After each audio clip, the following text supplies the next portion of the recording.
ಉಡುಪಿಯ ಕುಂಜಾಲಿನಲ್ಲಿ ದನದ ತಲೆಪತ್ತೆ ಪ್ರಕರಣಕ್ಕೆ ಸಂಬಂಧಪಟ್ಟಂತೆ ಪ್ರಚೋದನಕಾರಿ ಹೇಳಿಕೆ ನೀಡಿರುವ ಆರೋಪದ ಮೇಲೆ ಎಸ್ಡಿಪಿಐ ರಾಜ್ಯ ಕಾರ್ಯದರ್ಶಿ ರಿಯಾಜ್ ಕಡಂಬು ವಿರುದ್ಧ ಉಡುಪಿ ನಗರ ಪೊಲೀಸ್ ಠಾಣೆಯಲ್ಲಿ ಸ್ವಯಂ ಪ್ರೇರಿತ ಪ್ರಕರಣ ದಾಖಲಾಗಿದೆ. ಕುಂಜಾಲುವಿನಲ್ಲಿ ದನದ ತಲೆಪತ್ತೆ ಪ್ರಕರಣಕ್ಕೆ ಸಂಬಂಧಪಟ್ಟಂತೆ ರಿಯಾಜ್ ಕಡಂಬು ಜುಲೈ 5ರಂದು ಉಡುಪಿಯಲ್ಲಿ ಸುದ್ದಿಗೋಷ್ಠಿಯನ್ನ ನಡೆಸಿದ್ದರು.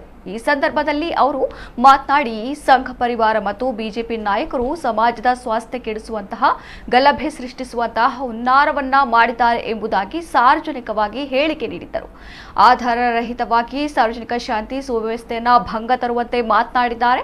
ಅವರ ಹೇಳಿಕೆ ಸಾರ್ವಜನಿಕರಿಗೆ ಸುಳ್ಳು ಮಾಹಿತಿ ನೀಡಿ ಗಲಭೆ ಗೊಂದಲ ಉಂಟು ಮಾಡುವಂತಿದೆ. ರಿಯಾಜ್ ಧರ್ಮಗಳ ನಡುವೆ ದ್ವೇಷ ಹುಟ್ಟುಹಾಕುವಂತಹ ಪ್ರಚೋದನಕಾರಿ ಹೇಳಿಕೆ ನೀಡಿದ್ದಾರೆ ಎಂಬುದಾಗಿ ಉಡುಪಿ ನಗರ ಪೊಲೀಸ್ ಠಾಣೆಯಲ್ಲಿ ದಾಖಲಾಗಿರುವ ಎಫ್ಐಆರ್ನಲ್ಲಿ ತಿಳಿಸಲಾಗಿದೆ. ತನಿಖೆ ಮುಂದುವರೆದಿದೆ ಎಂದು ಪೊಲೀಸರು ತಿಳಿಸಿದ್ದಾರೆ.